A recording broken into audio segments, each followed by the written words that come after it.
Previously on Ancestry Lands. Nothing ever felt as good. Are you just going to stare at her? As when we were young. It was kind of weird. Good weird. She tasted like.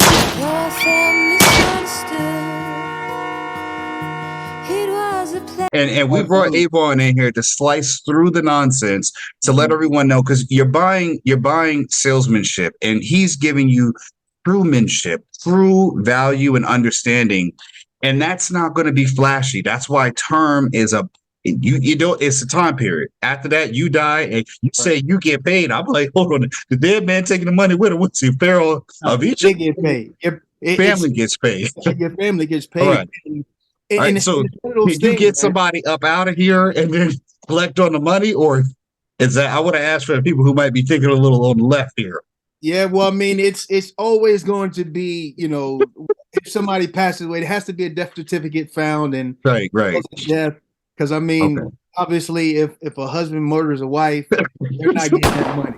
You know what I mean? So, but if something happens illegally, no, they're going to pay to not get you that money. And along those lines, man, when you talk about the what's hot now in the streets, I mean, because at one point it was just whole life, and now it's the index annuity, be your own bank type of concept. And what people don't realize, I mean, just the concept of being your own bank doesn't make sense sometimes, because think about this: when you go to the bank, who funds the bank? Do you fund the bank, or do other people fund the bank? That's the first misconception, because if you're your own bank, that means other people are going to give you money to your bank. Right. And that's not happening. Right. So let me go ahead. No, please. No, go. Please go ahead and continue your thought. Oh, so what I was going to say was, with that concept, there's already some type of misconstruity, and marketing is a great ploy for a lot of things. If you can sell stuff and you can get the right people around you with the right energy, you can sell pretty much anything. And look, I got beans, greens, potatoes, tomatoes, lamb, rams, hogs, dogs, chicken, turkeys, rabbits, you name it. Like you said, if you have $5, that is 100% not what's going to be beneficial. You wouldn't even be able to get into it for that type of money. Yeah, and that's usually not included in the IG clip that most people watch. So my thing, let's break it down a little bit. Now, we're not discouraging people away from life insurance at all. What we're trying to do is direct people to life insurance that fits within the mold of their actual finances. I want to call it manageable life insurance. I mean, I do generate a lot of income, but the amount of money that I would need to invest into, let's say, a whole, universal life. I mean, they have so many different names. The infinite banking concept. I'm like, what is this? Marvel Infinity Stones? And it's like, term is much simpler. You want to, and let's just get into that, because the one thing I want people to understand is that your financial level, this is money coming out of your bank account. You have to, it's a bill, if you will, without, just being in layman's terms, and you got to be able to afford it. It's not something that you have money for right now, and then you lose income like we have right now with the economy. You got to be able to maintain it. And a lot of people getting bought into these high-level business concepts that are meant to bring the money in. And honestly, I think they're just social media just to get views, to talk about things that either people are not doing. And, and again, you're working in the company that my wife and I, we put our trust in our trust in you to guide us to what we need in case something happened to me right now. And again, I want to tell my listeners, you cannot go and strangle your man's in his sleep or put a pillow over his head just because you found some DMs that you don't like. Okay, we're not endorsing any of that. And a man, non-violent. No, none of that will get you life insurance. So don't start looking at him like you got the eyeball in there. Like, man, I'm gonna put that banana peel right when they get out the shower. But go ahead, please tell us, let's get into the term part a little bit and delve into what is term and, a little bit of what that provides and why that matters more for the average, people. Okay, so when you talk about term insurance, you really want to or just insurance in general. Insurance, the definition of insurance, and I don't know if I don't know the actual, but it's creating a pile of money in the event that somebody passes away. Right. That is the layman's term of for what life insurance is. It's to create an estate for somebody else if a breadwinner passes away. So in our philosophy, and not even just our philosophy, in the term philosophy, it's the cheapest price and you get the most amount of insurance. So when we're talking to people, or when people are looking for a product, Right. And they're looking and they're trying to find which one is going to be best for them. When you talk term insurance, that is the product that, I mean, it's the entry level product. With that type of product, there has to be a plan. Like, and we don't. If you don't have a plan to get out of it, Right. don't get into it, because I mean, you got to get into something, and it's the cheapest way for you to do it. So along those lines, we want to make sure that when we talk term insurance, you're understanding why you're doing it. Why are you buying insurance? And that's kind of the biggest misconception of buying life insurance. So, when I'm talking to somebody, I'm asking them, why now? Like, why do you want to have a policy? Right. And 9 times out of 10 from now, it's like, okay, I want to make sure that I can save money, for my kids. Right. And I'm like, if you want to save money for your kids, why are you putting it in a life insurance policy? Hmm. Huh. Because a lot of times, with term insurance, you're going to get these are not even real numbers. You're going to get $20 a month, and you'll get $1 million of coverage. Not real numbers at all. I'm just sure. Just roundabout as I can. $20 a month, you'll get $1 million in coverage, as opposed to the other type of insurance. $20 a month, you'll get, just being as dramatic as possible, $10,000 of insurance. Right. For the same amount of money, you're going to get 10 times the amount of coverage. So the philosophy that we live off of is, hey, we want to make sure that while people are dependent on you, and most of you have people dependent on you. Right. If you have a policy that you're only getting 1 times your money, right, as opposed to 1,000, 10 times your money, what I always ask the question: what happens, if you have a $10,000 policy and you die, and you prematurely pass away, right? Is 10,000 going to be good, or I'm not going to go so far, but 100,000? Which one is better for your family? 10,000. I mean, obviously, if you're making a nice income, you want to have at least a little bit more than that. But a lot of times when you start, people like, I got this policy, and I just wanted to make sure that if something happens, they're taken care of. Right. And so Phil, man, when we talk about those type of term policies, you're not going to get anything that is confusing at all. Right. And I mean, there's several different types of term as well. There's annual renewable term, which means every year it'll go up. You have a 10-year term, so 10-year, 20-year, 30-year, and now there's even 40-year terms that's out there. So I didn't know that. No. Yeah, I mean, it's tough, but for one of those, it's great if you're young. You know what I'm saying? Right. And again, obviously, the older you get, the shorter that term is they're going to let you get, because death is more prominent to happen. So when we talk term insurance, again, man, there's no bells and whistles. And when we sell a policy, if you have young kids between the ages 10 years old, to 18 years old, right, you want to make sure that if something happens to you from, let me say, from 0 to 18, they're going to be taken care of after you're gone. Right. And so not just us, but experts like Susie Orman, Dave Ramsey, they say you need to get 8 to 10 times of your income. Okay, there's some jewels right there. I'm gonna ding, ling, ling. I'm gonna put that in. If you're doing 8 to 10 times of your income, if you're buying a whole life policy, there's going to be a lot less coverage, or you're going to pay a lot more money to get that, for that 8 to 10 times. Right. And so with term insurance, it gives you the ability to get that 8 to 10 times of coverage.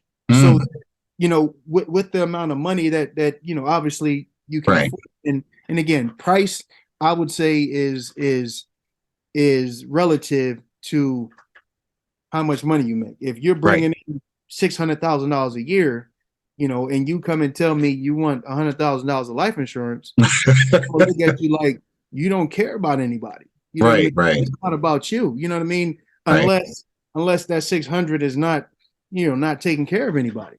Right. So, and that's the premise of it, man. When you talk term insurance, it's only to take care of, whether it's a house you just bought, right, whether you have young kids, whether you want to fund the education if something can happen, and just eliminating debt, along those lines. So we want to make sure that if there's debt, if there's you want to sustain their income, you want to pay off a mortgage, right, you want to pay off debt, so it's not pushed back onto the family.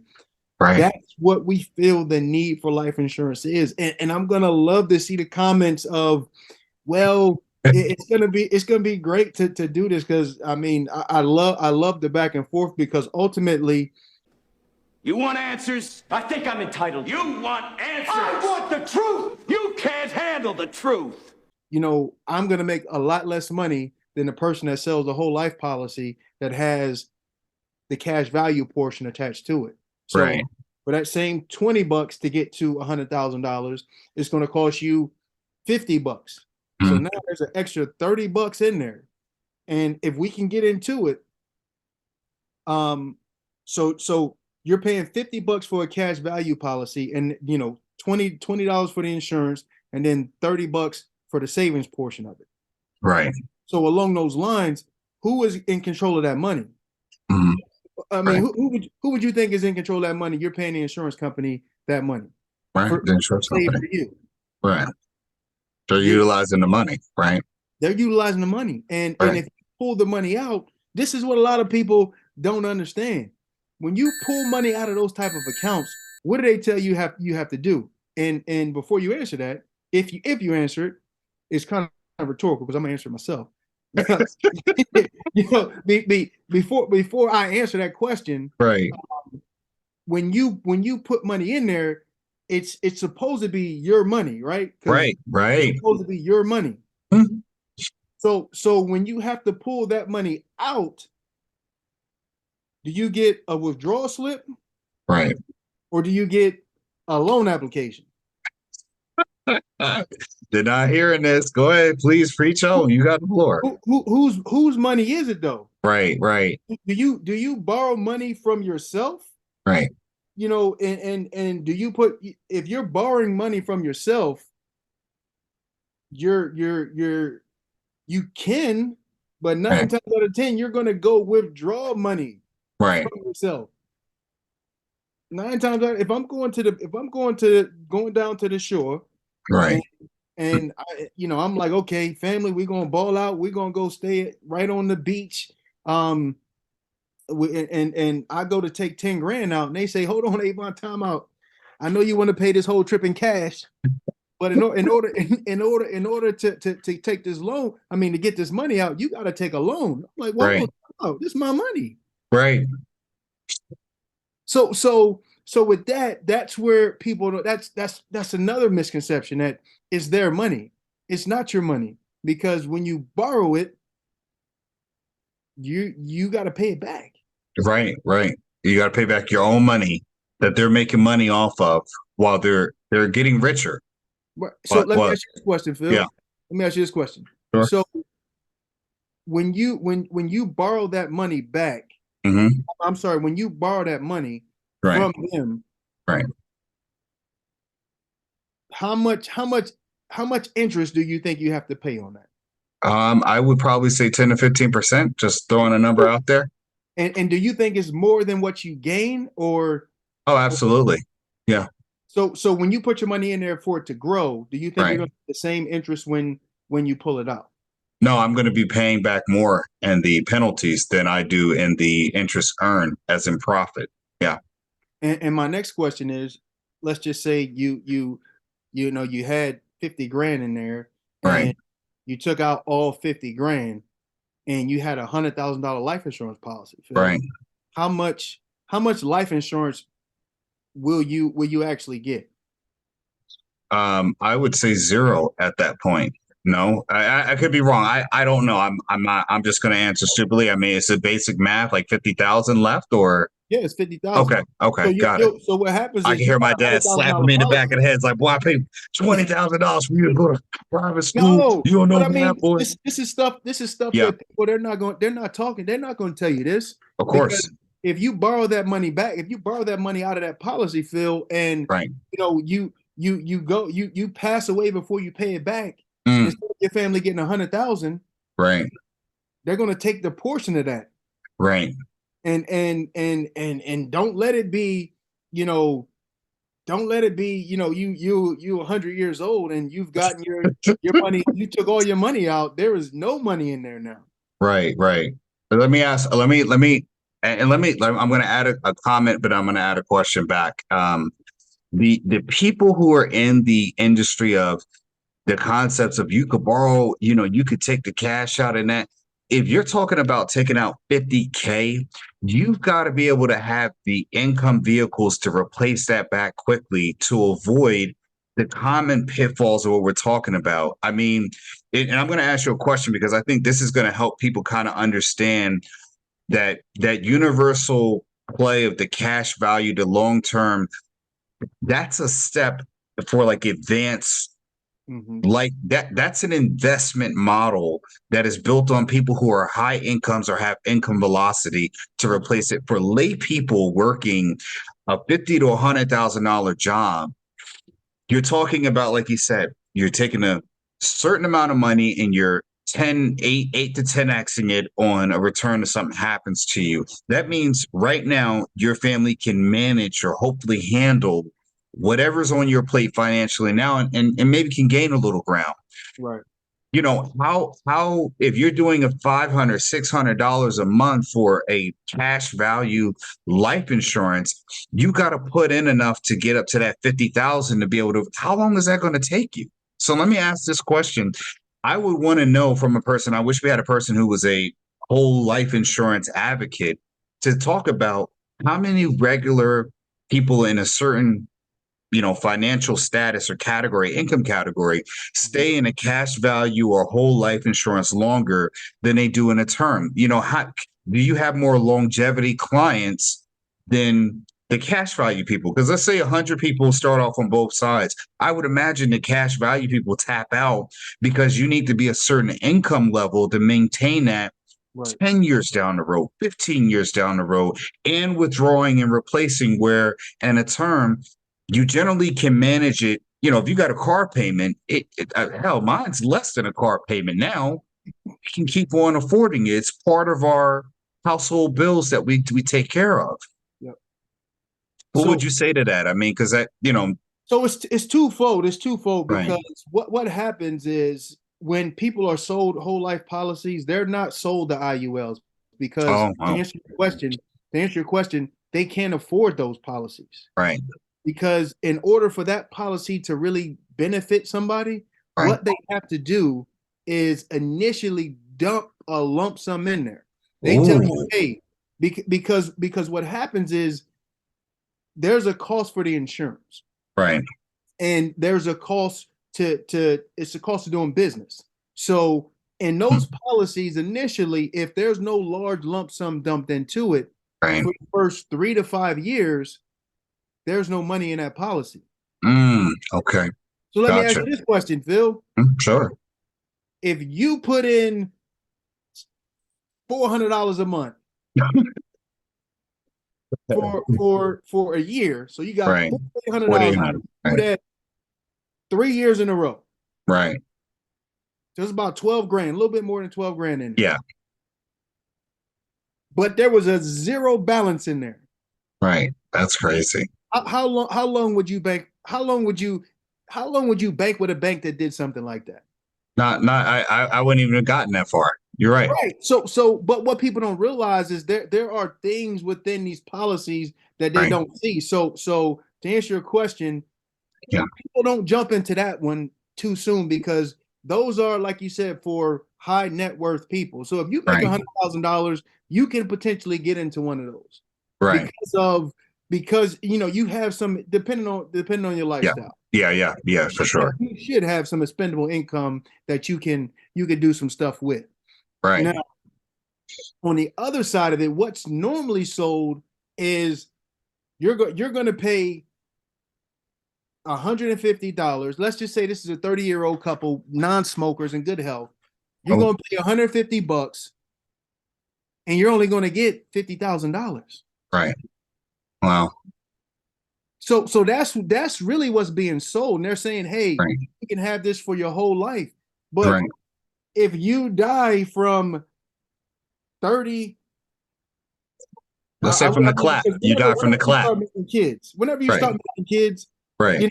And I didn't start till 30. So for me, from 30 to what, 60? 30 to 50.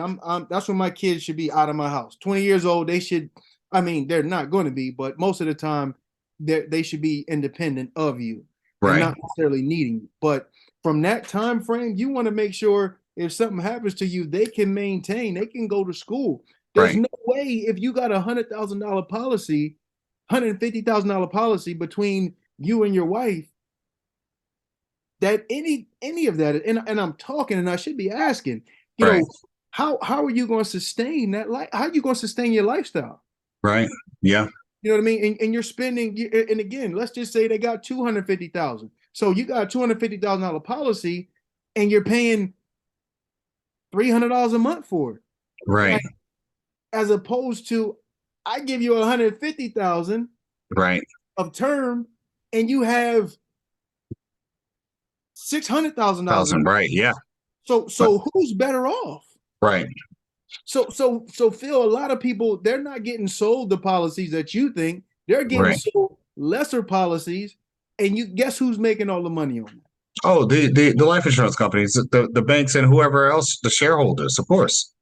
It reminds me of the 401ks, because it's like the same thing. You have all this money that you're putting in for retirement, but hell, if you need it sooner, you got to pay penalties on it. Everything you're being penalized for. I'm like, what if you retire early? Why do you? Let's say you retire at 42. My dad retired at 42. Why does it wait like 30 more years to take out money? If you retire, you should be able to use the money right away. That's not how it's designed. And these major companies are making tons of money off of people. Thanks for watching this clip. Stay tuned for part 2 coming out next week. In the next gripping episode, we unveil the shocking truth behind a mysterious life insurance policy that could change everything. Is it a hidden gem or a deceptive trap?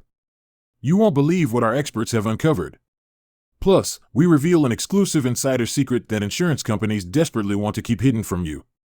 Brace yourselves for a roller coaster of revelations, and make sure you tune into the next episode. Your financial future may depend on it. Don't miss out. Are you curious about the secrets behind those who have made fortunes through vacant land investments? Look no further. We have the perfect solution just for you. Introducing Getting Dollars from Dirt, a beginner's guide to vacant land investing. This extraordinary book serves as your ultimate resource if you aspire to make a significant impact in the real estate market. Inside, you will uncover time-tested strategies and expert tips that will effortlessly guide you through the realm of vacant land investing, regardless of your experience level. Bid farewell to perplexing terminology and overwhelming information overload. This book has been meticulously crafted to offer practical steps that will kickstart your journey toward financial independence. Discover the art of recognizing the most lucrative vacant land opportunities. Getting Dollars from Dirt leaves no stone unturned.